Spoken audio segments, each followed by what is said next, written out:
but this is the Unmasking Men podcast. My name is Oluwatoni. As always, I'm your host. You can call me Tone. And today we have an amazing guest, Iyanu Gabriel. Welcome, Iyanu. Hi, Tony. Nice to be here. Thank you for being here. How are you? I'm doing good. And you? Yeah, I'm good too. I'm good. I'm grateful. So just to share a bit more about this podcast, I mean, you already know, but if you're listening for the first time, this is just a safe space. So a safe space for men to unmask. So to speak freely, so to feel deeply as well, and just to unmask, share your dreams, your thoughts, your lessons learned, and anxieties as well, fears, and how you've grown through that, so that anyone listening, they go away learning from your life lessons, basically. And then, I mean, I also trust that it will be a refreshing time for you too. Yeah. So. First, thank you for having me. I think the first thing that caught my attention was the name unmasking. I think it's creative. Maybe to Springard King in unmask. I think it's very creative in there. And I hope it's going to be very exciting and relaxing conversation without. Yes. Thank you. Okay, so first things first, before we get into the subject, I want to do it this or that. So, yeah, I actually have a quick list for you. Oh, nice. And this one spins off from one conversation we had. So, fine dining or amala? And amala you just joints. Went straight to the You could have eased it, but yeah, fine dining or amala. So it depends. I'm shocked it depends. Yeah, it depends. Fine dining, I would have said, if you had asked me a few years ago, I would have said amala. But now fine dining, but again, context here is which, and more importantly is if I were going alone, like an experience, personally. But if I were going with friends, I think amala is a lot more nicer with friends, and like we're going to reveal and then have a good conversation. But personally, I would rather want to explore, but very careful with. Say it. I'm very careful with a couple of. I've tried a few in the town, and it's not fine dining. It's just overpriced meals with I very see. bad experience. Note to self, Abuja. Yeah. Interesting. Okay, my money was on amala, but yeah, the explanation is a balance. I stayed in Ibadan, so definitely amala sky. I think there's a book I saw on the island. Yeah, so amala for me it's a lot more cultural for me. So yeah, amala, but depending on context is alone, I want to explore fine dining. First, okay. I'll definitely pick fine dining. Moving on, tattoos or no? Yes, tattoos. Yes, tattoos. Yeah. I'm shocked. Do you have? I'm not shocked. I don't know why, but yeah, tattoos for me, yes. Yeah. But a lot more. I think if sometime in the future, I probably want to get one underneath here. Okay. But it's a scripture. I remember we're speaking with someone, and it will be my favorite scripture. The book of Proverbs: trust in the Lord with all your mind, lean not on your own understanding, in all your ways acknowledge Him, and He will direct your path. So good. Love it. I love that. So you're thinking is big. I mean, I know now. I'm actually shocked you would get, because you seem very, I don't know, I shouldn't box you, should I? Yeah, you seem very conservative. Yeah, I am. But I do have my moments. You have your moments. I probably want to have one sometime. Maybe not. Are you the kind of person that will wake up one day and be like, why did I do this? Or you'd be committed to it? No. Okay. Love I it. pretty much have thought about all scenarios before. Yeah. Okay, and the last one, Netflix or YouTube? YouTube. YouTube. Okay. YouTube. Not a movie. I mean, there are movies on YouTube, but are you more of a? Interestingly, I don't look it, but I love Nigerian movies. Strangely, it's just being honest and the spirit of vulnerability. Yeah. I mean, it's just a love it. It's very cringe, but is it the more recent Nigerian movies? Come on, no. I mean, Is it the Akin? No. It's definitely the more recent one. It's more. It's cheesy. It's a lot more relaxing. Yeah. And we don't have more of those experiences on Netflix. The guys on Netflix, I don't understand what's going on with those village setting. I think we've seen a lot of those kind of movies, and so we don't have so much of those. So I think the culture is there in Nigerian movies on YouTube, but generally I watch more of YouTube because of econ YouTube, finance YouTube, tech YouTube. There are a lot of contents to consume, and I can do that while working. That's why you're the perfect person for this discussion. Ah, Because we're great. talking about wealth and wisdom. Okay, so but before we go into my questions, who is Iyanu? Who's Iyanu Gabriel? That's a tough question. Jan is a young man Yeah. that genuinely loves the Lord. My earliest memories of self-awareness, I mean, for context, giving birth to in a Christian home, always did right because my dad and my mom were very active in our life, very good with my siblings. But How many siblings do you have, by the way? three. Three. I'm the third of four. And so my earliest memory was going to uni and not having the covering of. I'm always of the opinion that the truest test of love and discipline is when you don't have the protection of someone in the background. And so I was able to understand, like, live with myself for the first time in a long time. Interestingly, I wanted to attend UNN. But I don't know, my mom was really concerned like then. And I said, you know what, I'm going to go to ABU. Yeah. I just wanted to leave. Oh, okay. I wanted to leave home. I didn't want to stay close. But we settled somewhere in between. And Where was that? Bowen. Bowen. Oh, yeah. And so, great experience. Met some of the most fondest and inspirational people I've met in my life to date from uni. I think going to uni made me, the primary reason why I went to uni was because God wanted me to meet certain people. I'm of the opinion. Relate. Yeah. Because I think I checked out of uni from year 2. I just checked out. And I started working very early. I pretty much had like a very clear sense of what I wanted to do. I didn't understand the educational system. I couldn't question a lot of things. And I didn't want to be in a system I couldn't question. And so school was to make my dad happy. When I was done, I think unfortunately I read accounting. I used the word unfortunately because it was, my dad was big on getting someone in finance and all of that. But I realized after year 4, unfortunately again, I was passing. And so I couldn't explain to him that I don't want this. Failing is not your nature. And eventually I just took my ICANN money, went to register for software, and that's how I transitioned into tech. But answering your question with Iyanu, number one, Iyanu is someone who genuinely loves the Lord. Going to Bowen University really shaped my orientation or my concept of faith and knowledge of God. Secondly would be Iyanu is someone who's very conservative.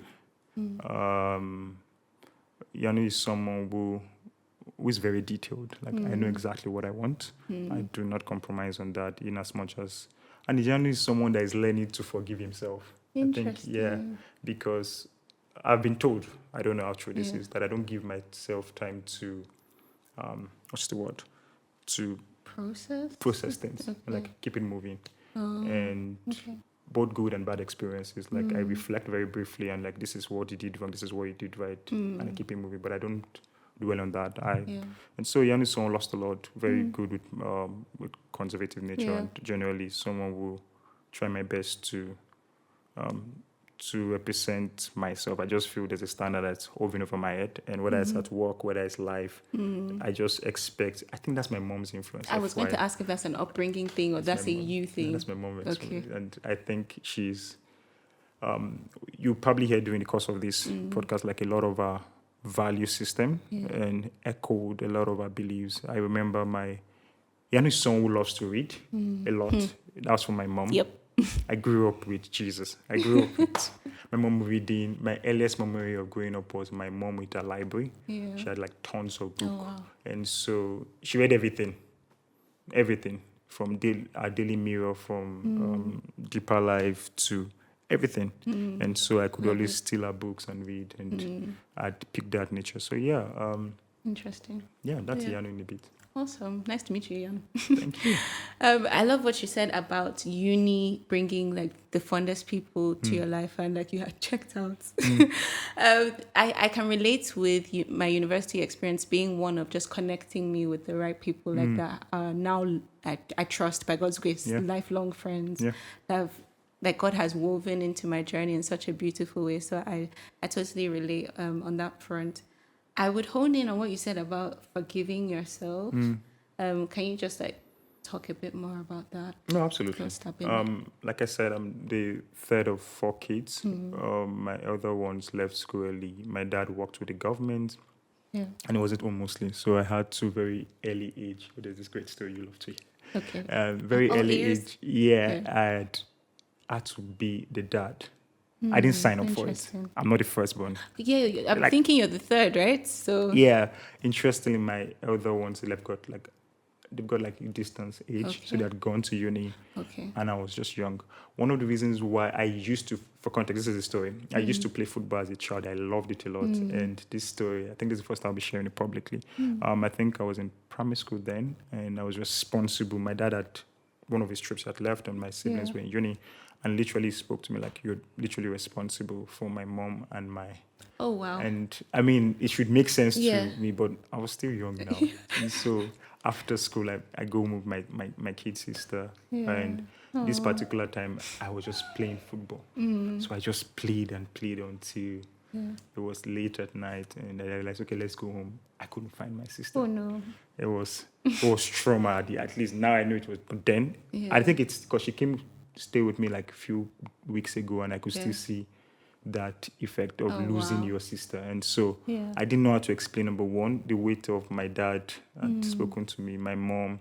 How would I tell my siblings back that like I lost my her. sister? How did that? Why? Because I like- was playing. Because you were playing football. So yeah. I cried, man. Oh. I went left, right, walked around distance from school back home. Yeah. Ah, shit, man, it was Where scary. did you find her? What happened? Like, You wouldn't believe it. where was she? So we What's had going this on? neighbor, Yeah. and I'd given up. It was late, like 7:30ish. I'd Yeah. trekked around. I couldn't find. I was in tears. I was like, okay, no, worst case, let me just go to my neighbor's place, just maybe, only for me to get there. Guess who I see? I can't remember. She's She was eating chilling. beans. Like, they were like, what the hell? I was torn Energy. between. Yeah. I was relieved but Yeah. slightly pissed. And interestingly, she went home much earlier. She didn't see me. Oh, She okay. was tired of waiting for me. She went home with her neighbor and she was chilling. But I remember I make commitment to God. One of the things God has helped me with is remembering my commitment. And I remember telling God, like, if you get me this girl and I see her safe and sound, I would not touch football for the rest of my life. Have you actually not? I haven't. Wow. I was in uni. It was a struggle, Yeah. and I think I'm grateful because I think football was one of the idols that would probably had taken me somewhere else. Interesting. And so yeah, I'm grateful for that experience. Although now I'm still a little bit hard on my sister. Like, where exactly are you? Don't relieve this you trauma. I eating beg. beans? Please, I beg. I'm too scared. But yeah, Yeah. that was a crazy experience for me when I was growing up. Gosh, what's an experience? I know. And it's amazing how such things like shape us, shape our thinking. And it's also interesting to see how, I mean, you made that commitment and you actually have not gone back to football. Anyway, that's between you and God. So No, it's nothing deep. I mean, I play Yeah. with my friend, but like in a very Okay. professional or back in uni, we had like teams, like departmental Okay, so games you still department. I could. okay. Have you watched The Forge, by the way? The movie The Forge? What's that? Okay, never mind. It's just because I remember I have an image of the main character, like God asking him to give up Stuff. gaming, and just God redirecting his heart to redirecting his heart to him, to God, because it Sounds had like a become an good idol. movie. Yeah, it was really good. But you may It's- ask me questions on movie. I may not have answers. Yeah. Like before this started rolling. Reason being, my mom read this book, Ben Carson. When I catch that guy, that Is it, particular book. good God, Hands. Gifted Hands. Mom Yeah. bought that book, gave a lot of us, and told us we need to read that book. I think I was a child then, like, I don't know. And eventually she read somewhere there that Ben Carson's mom told them to pick two TV programs. And so growing up, that was all I saw. That was all Right, so interesting. I don't have a TV, I don't watch Yeah. movies and all of those things. I get that. Yeah. So what would you say are your I guess disciplines? You seem like a very disciplined person. What are some disciplines that have kept you, are keeping you, are helping you live life well? I think it's the innocence of youth. Maybe that, I don't know if that's the right thing. I remember I left uni, I didn't know what a cinema was. I didn't know a lot of You things. say?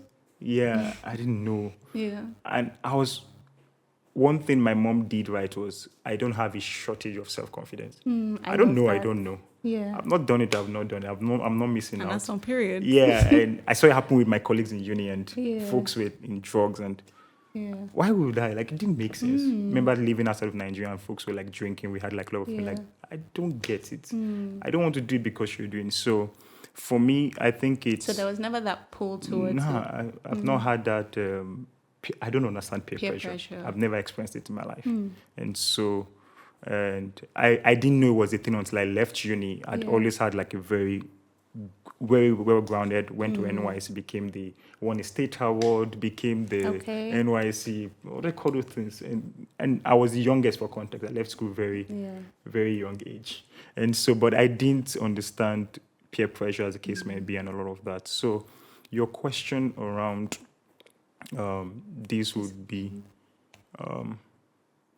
I think being grounded, strong parental upbringing is being the backbone of who I am today. That's amazing. I am not scared to or ashamed to say my mom has been very inspirational. I love I'm not like most of the things I know about life. Yes, there's the innocence there, Yeah. but I figured out on my own, and it didn't cost me. And I've seen people that didn't have such strong Yeah.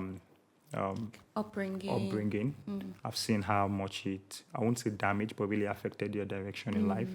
The things that they eventually trying to win up their life now, but it would have been easier if they never picked it Yeah. up in the first place. And Makes so sense. it helped me save time. Others influence would be very strong. I've always been in church, but I knew God for myself when I went to uni, and so I'm coming from a family of strong heritage of Christians, and so my dad, my grandpa, Yeah. we are church people. Yeah. I've seen the whole 9 years, And it like, will continue. and they don't have a choice, and so yeah, I've seen Love the entire it. nine Yeah. 9 years, and I think praying overnight, and God was telling me about my kids and what they would do, and like, I've That's always had beautiful. that since age 16, and so strong Christian values. Spiritually also, I've always served in church. I think at age 6 I've been in protocol, so I've been a church guy. So yeah, it's You were very- in it from the get-go. From the get-go, yeah. Yeah, that's amazing. I had mentioned this on a past podcast as well, just about family. The family unit is so important to all we can become as a society. Like, if you get it right there, then you've built well-rounded people that will go and be problem solvers rather than adding problems to our problems. Absolutely. So I think that's such a beautiful thing, and it just depicts the impacts that legacy can have on the world. Like, if you raise a child properly, they're able to then raise their own children properly and impact the world properly. It's a beautiful thing. Yeah, I mean, Beautiful. someone says that everything still boils down to the family as a unit. If we fix that and get it right, I'm of the firm belief. There's a teaching around the 7 mountains. I think the family is the bedrock of every other expression. Yeah. If you don't, one of the memories I have, sorry for taking this out of direction, was in uni, and we're young, and Yeah. I think it was a private school, and there was a leadership team, and one of the questions I always asked is, as a young person, we're going to get jobs, we had like great career ahead of us. What happens when your partner also is as equally busy as you? I didn't understand a lot of these gender roles in marriage, and because kids are very interesting people. Babies Yep. are very selfish. They don't care whether you have They don't a care. meeting. Yeah. They don't care whether you have a 9 to 5 or you're working remotely, and they What's need that? time, attention now. And so family is essential for me as an individual, because I think it's giving me the rare privilege to, my mom raised 4 kids. It's a tall act. She had to let go of a lot of things. I've seen the level of sacrifice. I think it's upon which I want to be able to like raise and steward the next generation. I think yes, family is super important. Not just your dad and mom, my extended family, my aunts, my uncle. I remember family meetings and gatherings. I love older people. If you met my mom, she would say the same thing. I always sat with people that were old. When I left uni, I had to sit with all the older professors and like, what is the meaning of life? And what exactly are we going to do? Love it. And that's typically that's the that kind of person Yeah, you I've are. always been. That's interesting. It's paid off, because I think even you, I feel like you're a man of few words, but once you get talking, like, there's a wealth of wisdom that just pours out. And I think that's important. I would just like us to talk about. Let's talk about wealth building. So, what has that looked like for you? How have you balanced it with, I mean, not just chasing the paper, but living life well? Great question, difficult question. Seems very easy on the surface, but Yeah. incredibly difficult. Growing up, one of the things that I was taught was wealth without purpose would lead to misery. I remember working with my earliest mentor, and he said, some people are poor and all they have is money. And I think, like, what do you mean some people are poor and all they have is money? Yeah. And I started ruminating. I see it again in the African setting. And I've seen people with a lot of resources financially and very little impact. And so from the very get-go, I had decided what I wanted. That annoying roommate, my roommate, you know, back in uni, I had like exactly what I wanted financially, and I was very clear-headed. And so I had a very solid parenting. I had influence with, I've always sought mentorship. At 16 or 15, I'd completed Digital Leadership Academy. And so I was speaking with Amazing. Reverend Sam and most of Amazing. the Faithful and most of the facilitators then. So I had a very well structured or defined. And so wealth without purpose. Purpose is the first thing you teach the man in Christ after salvation, transformation, and you're teaching on purpose. I think if you put the cart before the horse in this instances, you would have a selfish, self-aggrandized, and very shallow individual. So you pursue money, and the essence is you see reflection in your account, but you don't see society being transformed. And so the fundamental thing to solve is purpose. We need to, as a young person, in this case for young men, is to address the issue of purpose. And when you realize purpose and you walk in purpose, you realize that money is a tool. Money is a great messenger. It's very interesting. It's easy to make. It's harder to keep. And so you realize that you could get windfall, but it's difficult. The Bible says it takes strength to keep the wealth. And so purpose is very key. Teaching people what exactly they want to make out of life, and then seeing money and resources. I remember one of the things God trained me very early in life, because I started earning well, was it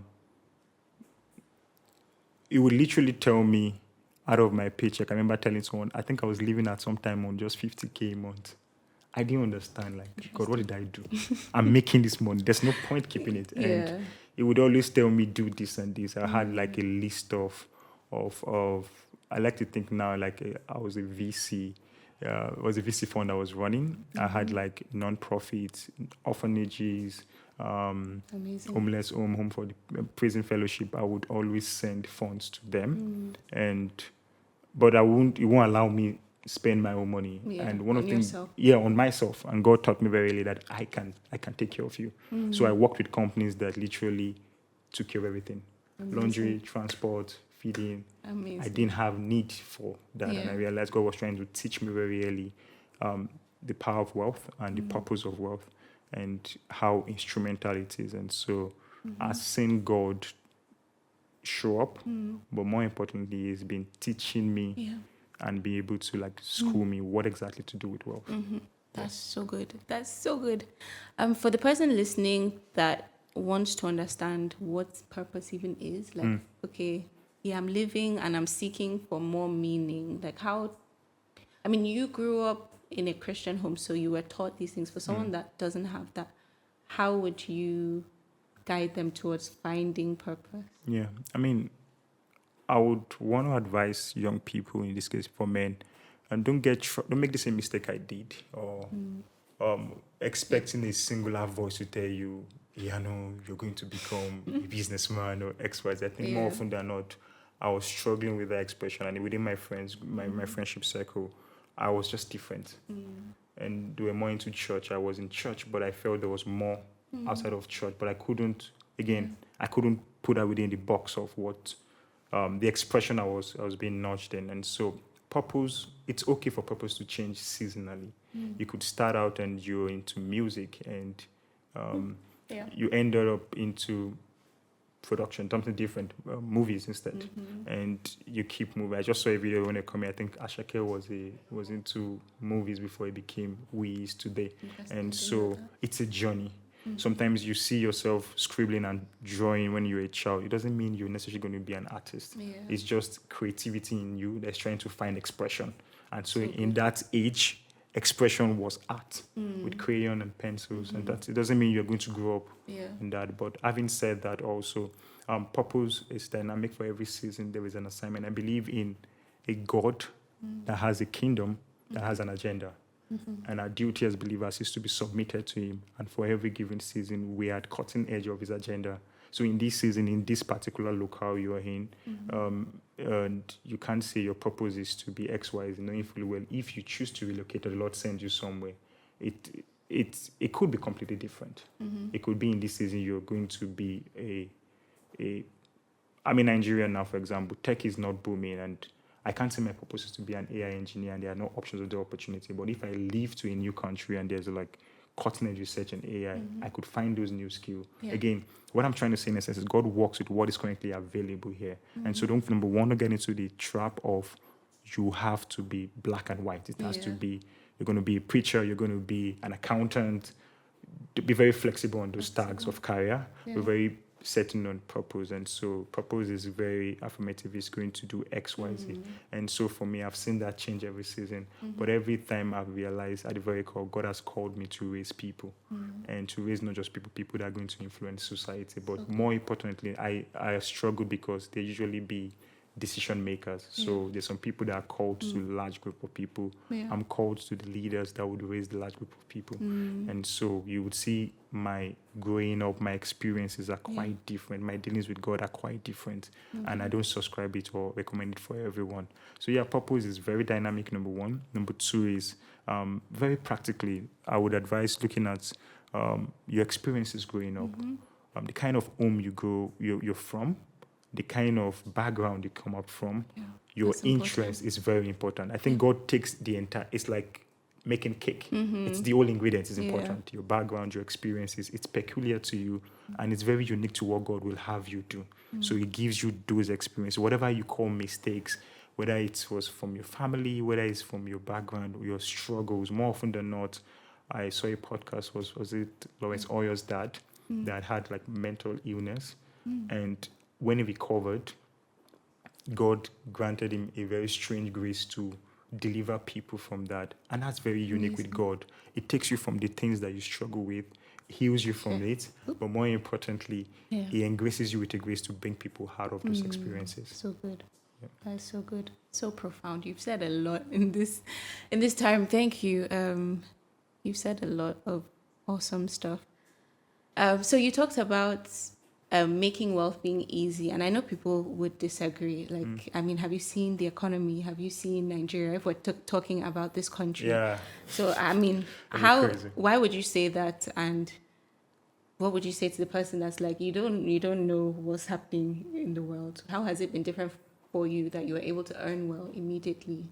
You left uni, or even while in uni? I think two things: exposure and God.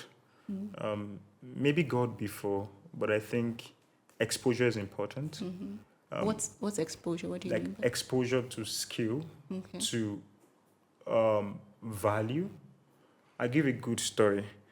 In early 2000s, Nigeria had a contract in the banking industry. We're shipping in ATM, what's the name of those typewriters. We're opening school of typists. We had on the secretary people were using typewriter, and somewhere in the world we had computers being manufactured, and so people were going to school to study how to be a typist and all of those things. They were training people, but 5 years down the line it became irrelevant. We saw the bank laying off of cashiers because a singular product, computer, an ATM machine came into space, and so exposure is important. I understand it would be very wrong and insensitive of me to say or not to acknowledge the pain in the country. It is difficult. But I think God has not left us without a witness. There is a wisdom from God for this season. I was fortunate to find it very early. Again, it boils down to the ability to be reflective. The world, as it may be, there are different noise and without significance. There's a lot of noise. You need to I think that's the advantage, meditation and staying quiet. I think this is the longest I've spoken this week. And so the ability to be reflective. I found out in year 2 that it's not going to work. How did I do that? I went on my first internship, I think at age 15 or thereabout, and I realized that there was a software package called Peachtree. And all of the things we were doing in accounting, interestingly, the guys that created that software package were never accountants. And so I began to ask questions. What is going to be the future of accounting? It's not going to be David Giver and all of those things. And so following that. So I agree, in this same country, that respectfully, the average income is, I think, 250K. And there are people that earn close to $5,000 monthly. I get to speak in a lot of tech conferences, and one of the things I tell people is don't put a cap on your mind. It's very possible. And so exposure is important, but value, the value in the marketplace, value is important. It's you don't negotiate with any other. The value is your skill. That's what you negotiate with. And to the degree of how rare your skill is, for example, if I were an AI engineer with a PhD, I'll probably be working with an open AI. Many Nigerians make use of open AI. But the average guy that works as an AI engineer is earning like 500K USD. And it's full remote. And so a Nigerian works there. And the Nigerian works with Google DeepMind in London, remotely here in Nigeria. And so the value, the opportunities, as at last night, there were over 363 jobs on open AI career sites. Amazing. I think it just shows the, like you said, the cap that we sometimes allow on our minds. And that could be from someone's upbringing. Like they just weren't fortunate to be exposed to possibilities.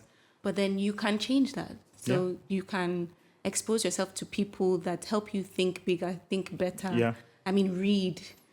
Use data for better things. Reading is more important than any skill. Reading, the ability to read, make sure you're able to reflect, to imagine.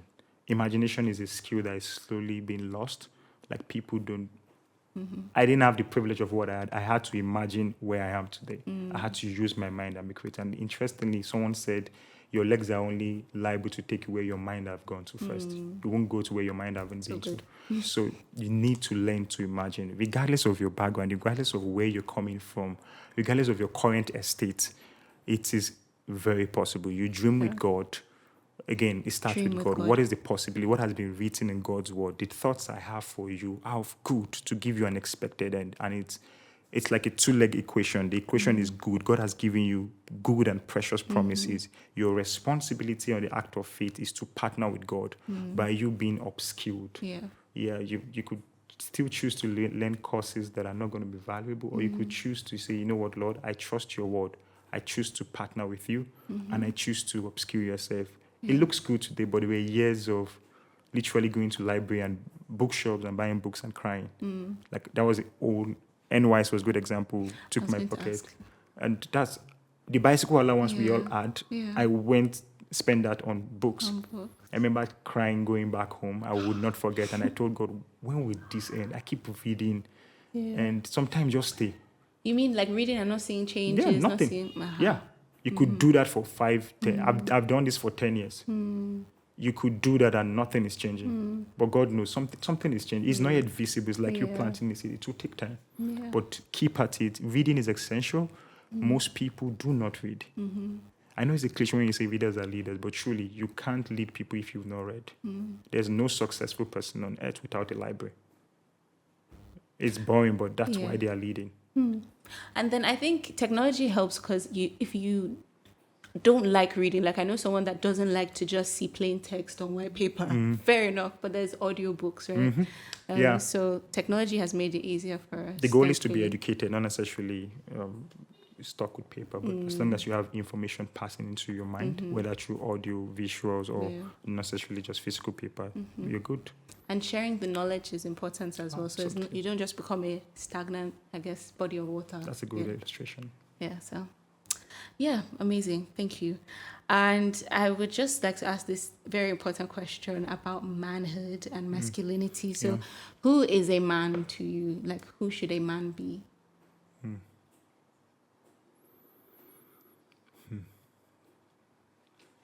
take your time. Yeah, I'm very careful Yeah. because I know the kind of people who listen to and Yeah. understanding the background of where society has defined a man. Um, a man, in my definition, is an individual who embodies um, the total view of what God has for him. And what does that mean? I'm taking a leaf from Dr. Miles Moore. Being a man in today's world is being questioned. And is it, you could put a lead on that on providing, Yeah. on being strong, on being buff physically. Mm. But beyond that, being a man for me is being able to be the total expression of what God has proposed for you to be. It could be being a provider. It could be being a prophet over your home. It could be also in different expression. Yeah. But more importantly is we're not going to get into the toxic masculinity. So you need to be physically imposing. That is important. But beyond that is Why do you say so? yeah, it's important in Yeah. today's way and time. I'm of the opinion that if we have that model of man as being physically a man's man, we would have certain things like if effeminate man. I think it's very ironical or paradoxical when you say an effeminate man. I think a man is meant to provide. There's a masculine presence, and that's what you use when you're raising children. That's why they can differentiate between dad and mom. There is a masculine presence that needs to be felt by kids. We've seen it in different videos. We've seen kids being, moms are generally nurturers and they're very gentle, but a dad is, yes, you're falling, get up, fix it yourself.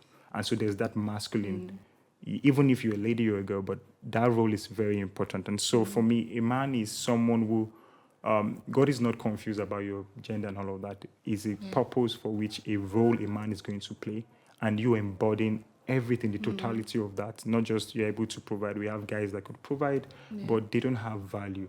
And a man also is someone who is able to pass a seed, not just as the case would be semen. Seed could be your value system. So it could good. be your it could be your beliefs. You should be able to hand something back to a generation.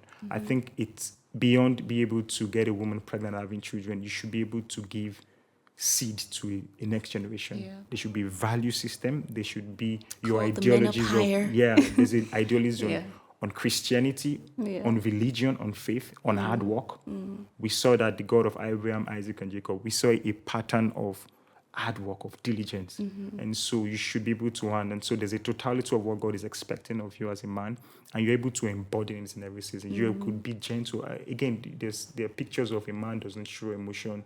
I don't think it's totally right because You don't think it's toxic that a man doesn't show emotion? Or I'm not in support of that. Okay. You could show emotion, but again, I'm also of the belief that, I give you an illustration. You're married, and armed robber comes to the apartment. At that instance, I don't think it's right if the man is a lot more jittery. You have kids, you have a wife. You need Different to instances, take. There's a presence, there's a masculine presence. Even if you're scared, you're not going to show that at that point. And so you need to be physically dominating. You should have the ability, the potential to cause harm. I'm of that belief. As a man, you should have the potential to cause harm. But it doesn't mean you're going to. You should know if you have a girl as a child, anyone knows that if you hurt my child, it's possible for me to cause you, whether it's physical or spiritual harm. I should be. Again, harm in this case is not necessarily physical because there could be spiritual battles. So you could inflict harm, so physically and spiritually in whatever area. But there is a masculine presence that I believe a man ought to carry, a man ought to embody, to give a level of safety, not just physical. Yes, you could have a great home, but emotional safety, psychological safety should be provided. That's the purview of a man to provide that for his family. Awesome. Very profound, different views. I think they're not very typical for the average man. So that's very interesting. In your journey of being a man, what would you say are some of the struggles that you faced, and how have you overcome them?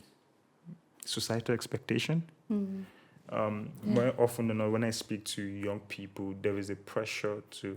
I feel the pressure. Like I said, my mom is with me, and I'm worried unnecessarily. Like I need her to be. There's a level of comfort I want to give her. She's staying with me. She's my responsibility, and Sometimes the woman does not really care. She just wants to she's with her child. Yeah, she's And good. she's good. And her child is doing well, so And she's good. she's okay. Yeah. But I have a level of expectation like, oh, you're coming, you should have this level of comfort. I think societal That's a beautiful expectation thing. is huge. Sometimes, and again, the reason being that is most men don't have people tell them like, it's okay. Like we didn't have that opportunity to fail forward or to know. I don't even have a model to. Most men didn't have like real masculine figure to tell, am I doing it right? What is expected of me? Yeah. Am I just going to always do this? They don't have like a bedrock Like a to, template. like a template, that's Yeah. the word. And so they just get to figure it out themselves. And so societal definition of masculinity, we've seen interesting figures common on social media defining this is what you should do as a man. Don't take this, don't do that. And so I think it's a tall ask for what we are expecting young people today. We see young people with a very interesting view on family life, and people get married every other weekend, and I love it for them. Yeah. But I'm more concerned about the kids. What are you going to give the next generation if all you can give is a very lovely home, which is good? Yeah. I think you're doing a disservice to that child. That child is just the total man. That child needs to be totally rounded, not just you giving money. You're physically present. You're nurturing that child. You're explaining things. There are things that I think it's a man's responsibility in society, particularly with female children and girls. I have lots of, back in uni, I was very student leadership, and even in society today. And I see things that robs off because of certain absence of male figure. It doesn't have to be a dad. It could just be a male figure. Yeah. And there's a level of safety. You could just spring and you see that. And I've seen women or ladies crave for attention that I knew if you trace it, it's the absence of that of a father. And so I'm sure the dad is good. I'm sure the guy was okay. He gave them the best education, but there was a role God had purposed before the foundation of time for him to play in the life of that child. And the physical presence of that. And we've seen situation. I have friends that didn't have. I mean, life happens, and in a situation that is not possible, God has, in the wisdom of God, I love to believe God is not in heaven shaking and is skirmishing or what's going on. There are people he brings into. Yeah. It would be interesting to know my dad was not always present, but God interestingly brought men my way. Amazing. And so for folks, I know it's going to be a wide audience that didn't have that physical. Yeah. God is number one, your father. And so So most men that don't even understand that can't even model it to their kids. Bible says in the book of Ephesians, it says, fathers, not mothers. Fathers, don't grieve your children. And so you could grieve your children. You could be a very interesting person that has very interesting lifestyle. You don't need to tell your children. That's a seed. Your child grows up seeing those patterns and just picks it up. And so it could be good, it could be bad. And that's why I say my definition of a man is someone who's able to model. You're modeling something. There is God as a father. Yeah. It's out of the love you received from your interaction with him that you could give to your kids or to model to your spouse. Not just to your children, to your spouse. The ability to love as Christ loves the church. And so your ability at every time to embody the full nature of God as a father. He's a good father. Yeah. And so whether it's providing, whether it's scolding, Bible That's says necessary sometimes. the child that the father loves is Yeah. cold. And so the ability to chastise is a form of love. And so your ability to embody that in total expression Yeah. to either, and it doesn't have to be your biological children. I mean, I don't have kids, but I have kids. I have like lots of kids. Yeah. And so you Father take Iyanu. responsibility. I've been paying school fees now for how many years? Amazing. And I have kids. And Yeah. so it's a response. You don't need to be married to become a father. It's the same way you don't need that title to be a father. You could father someone. Yeah. We have spiritual father, we have biological father. So fatherhood is an expression to there's a position of what God expects, and your ability to fit into that mold is what I believe what fatherhood is meant to be. I love that. I love that. And if you don't mind me asking, how old are you? Currently, I'm 30. You're 30. Yeah. And I love that. I mean, you're 30. You could think, with the wisdom you have, you could think you're much older. But I think just seeing you, seeing your knowledge, seeing your wisdom, what you've achieved, the mindset you have is definitely it's a call for men to come up higher, like leave the world standards. I mean, and that example of the fact that you're paying school fees, and not because you have to, because you want to, and you see the importance of wealth as a tool that God has given you to help push other people, pull them up. That's important. That's honestly the lives that I believe men are meant to live, if I may say, that. So, we're rounding up, but I would love to know, in terms of money again and wealth again, if anyone listening is trying to achieve some sort of financial freedom, so they're figuring out, how do I even just leave my parents' house and know that I can stand on my own 2 feet and live my life properly? How do you go about that? I'm very careful about absolutes. I don't believe in absolutes. I believe in questioning and critiquing. Yeah. I was age 15 or 16 when I wanted to leave home. Nothing was wrong. I just wanted to leave. Interesting. And Why though? I don't even know what I was thinking. I just Comfort left of your uni home. and like, what am I doing here? I Yeah. just wanted to leave. Okay, you had left uni. Oh, Yeah. you did mention you. Yeah, and so I just wanted to graduated get out of my parents' place. I also wanted a sense of responsibility, and so again, I think exposure matters. The kind of books I grew up reading, Rich Dad Poor Dad. I grew up reading books on finance. My dad was in finance, and so I think that gave me an head start compared to my contemporaries. So what I would say is, number one is exposure. Two things both God and the devil agree on is your will and your mindset. You won't be able to outgrow your mindset. And what you say Right. yes to, the devil and God will respect. And so most young people need to understand, I think that I understood that very early in life, the power of the human mind. Yeah. And I know you could, if you had this meeting with me in the next 2 weeks, there will be a different version of me. Yeah. Something must have grown. You're always learning. You're always always growing. learning. I'm always reimagining and redeveloping myself. And I think that's the true form of wealth, personal investment. I think that's where it all starts from. Yeah. And you seeing the value of yourself. I always think it's a privilege for every organization I work with, because I give more than they pay me. Energy. Yeah. And they're lucky.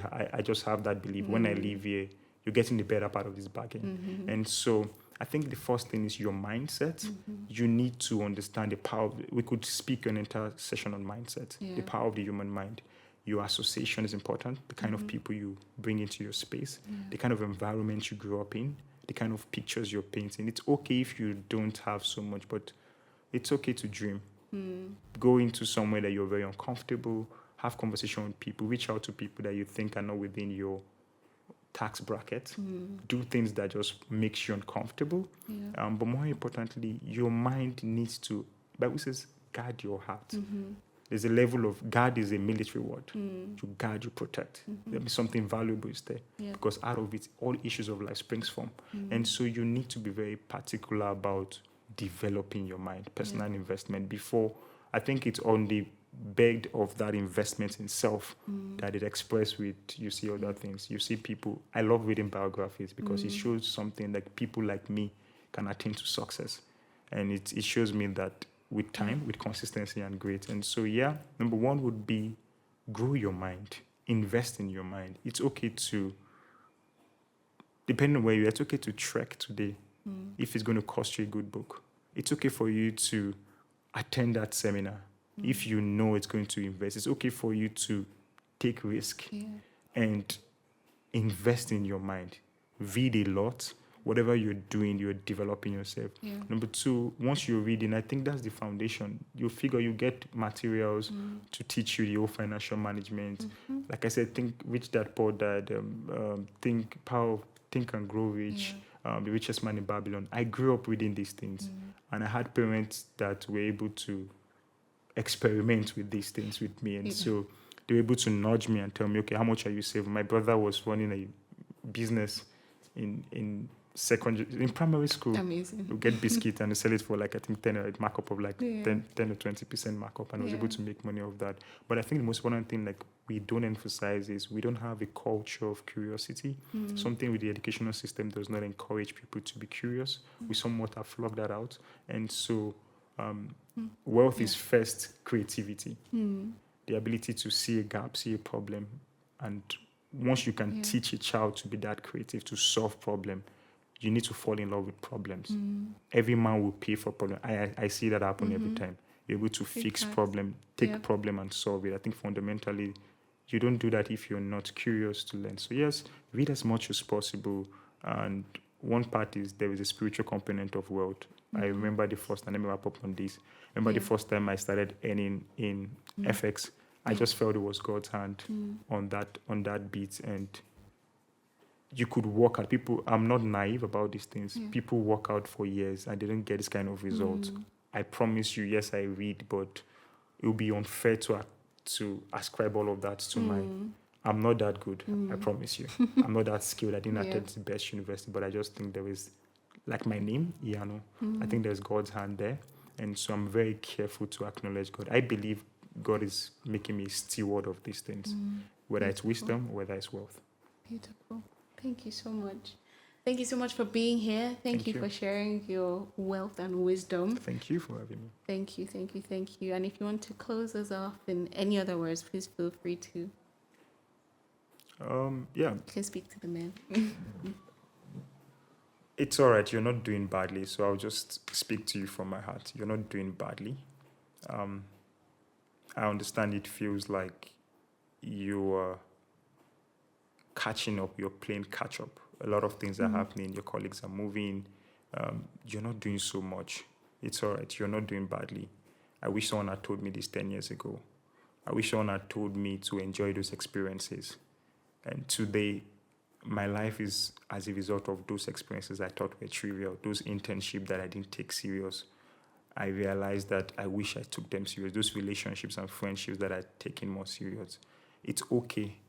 Your 20s, you're in your 30s. It's fine.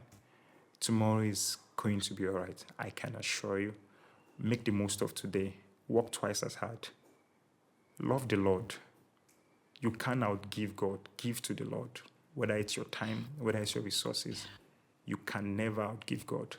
And you could take this word and say you met a random guy and you said you're going to experiment it. Love the Lord with all of your heart. In all of your ways, acknowledge Him. Truly, He will direct your path. And my prayer for you is that you experience the true love of God. You experience God as your Father. And for those that don't have fathers or don't have father figures, my prayer is from the depth of my heart that God brings men that would hold your hands in this season. But more than importantly, you will hold your heads up. You would not fall into the association or the group of the wicked. You will be careful. Your steps are ordered. But more importantly, that you have company of good men. And I think that's one thing that helped me. I was fortunate to have company of good men. Wherever they are today, Daniel, Ni, Kizo, I grew up with good men. Today, they are good fathers, they are good parents, but my life would have been a little bit different if I didn't met them early. So whatever you can do today, aside from reading, is strive to keep a company of good men. Strive to keep a company of men that would hold you to standards higher than you have for yourself. I think, like Bible says, an iron sharpeneth iron, so the man's countenance, or it's so the countenance of a man's friend sharpens this. And so keep the company of good men, no matter how small they are, one or two, men that would hold you to higher standards as a man. And may God's grace, God's love, God's peace be with you all. And thank you. Amen. Iyanu's epistle. Thank you. Thank you so much. Speaking like Apostle Bye, Paul. world. Bye.